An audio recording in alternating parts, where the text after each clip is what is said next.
Very good evening. मैं doctor Aditya Srinivas, working as a chief economist and chief operating officer at Bombay Stock Exchange Brokers Forum.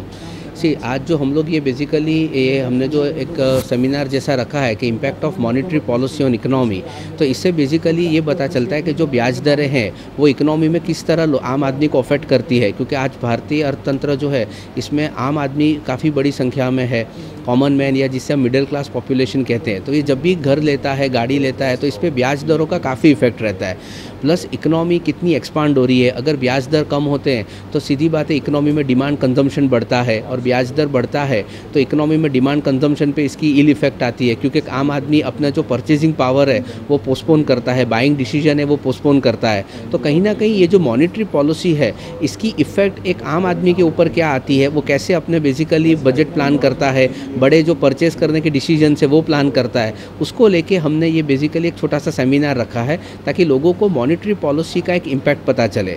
आज हम सब जैसे देखते हैं कि भाई अमेरिका जब भी कहता है कि हम ब्याज दर बढ़ाने वाले हैं तो पूरे वर्ल्ड में खलबली मच जाती है, पैसा यहाँ से इमर्जिंग इकोनॉमी से निकल के वापस अमेरिका जाने लगता है। तो बेसिकली ये मॉनेटरी पॉलिसी क्या है, ये कैसे इम्पैक्ट करती है, और इससे इंडिया पे ही नहीं बट बाकी वर्ल्ड इकोनॉमीज़ पे भी कितनी असर आती है, ये सब चीज़ें एक आम आदमी के साथ हम नॉलेज शेयर करने के लिए ये सेमिनार रखा गया है। अगर आप देखें तो 2015 में अपना जो सेंट्रल बैंक है उसने कम से कम अपना 1 से 1.5% उससे ज़्यादा ब्याज दर घटा है। आज आप देखें तो होम लोन में वापस रिवाइवल हुआ है, इंडस्ट्री धीरे धीरे एक्सपांड हो रहा है। तो कहीं ना कहीं जो ब्याज दरें होती है ये जब भी घटती है मॉनेटरी पॉलिसी के फ्रेमवर्क के अंदर, तो इससे इकोनॉमी पे खास करके इंडियन इकोनॉमी के जिसके अंदर large number of middle class population है, जो हमारा मेन स्ट्रेंथ है, उस पर इसकी इफेक्ट पॉजिटिव आती है। तो यही पूरे डायनामिक समझाने के लिए ये कॉन्फ्रेंस रखी गई है। इसका ब्याज कितना लिया जाएगा? ब्याज दरें डिपेंड करता है, हर बैंक अपने अपने कॉस्टिंग के हिसाब से ब्याज दरें लगाती है।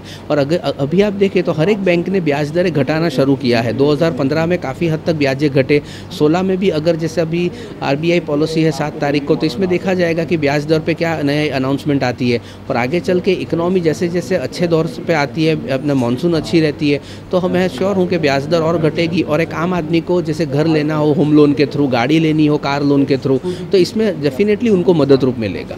कितने साल तक होएगा ऐसा? ये तो एक इकोनॉमिक साइकिल होती है। इन्फ्लेशन कंट्रोल में है तो आरबीआई ब्याज दर घटाता है, और बेसिकली जब इन्फ्लेशन वापस बढ़ने लगता है तो कहीं ना कहीं ब्याज दरों पे ब्रेक लगती है और फिर इकोनॉमी वापस थोड़ी सी स्लो डाउन में जाती है। तो ये तो एक बिजनेस साइकिल है, डिपेंड करता है किस तरह फैक्टर्स बदलते रहते हैं, और जैसे जैसे फैक्टर्स चेंज होते हैं उस तरह आगे चल के ये पर्टिकुलर चीज़ काम करती है। गरीब आदमी होता है उसको लोन कितना दिया जाएगा इसके अंदर?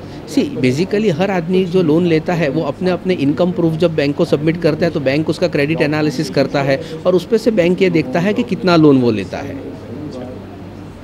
इसका मतलब आम आदमी को क्या कहना चाहिए? आम आदमी बेसिकली अगर उसके पास नॉलेज है मॉनेटरी पॉलिसी के बारे में, वो जानता है, समझता है, ब्याज दरों को ट्रैक करता है, तो उसे भी समझ में आएगा कि भाई कब उसे घर लेने के लिए प्रोसेस इनिशिएट करना चाहिए, कब कार लोन के लिए करना चाहिए, एजुकेशनल लोन के लिए करना चाहिए। तो कहीं ना कहीं ये जो मॉनेटरी पॉलिसी है एक आम आदमी के जीवन में भी इंपॉर्टेंट रोल प्ले करता है। क्योंकि आज भी अगर आप देखो तो भारत में 90% व्हीकल्स जो है वो करीबन लोन पे ही बिकते हैं। तो कहीं ना कहीं ये रोल बहुत इंपॉर्टेंट है मॉनेटरी पॉलिसी का एक आम आदमी के जीवन में।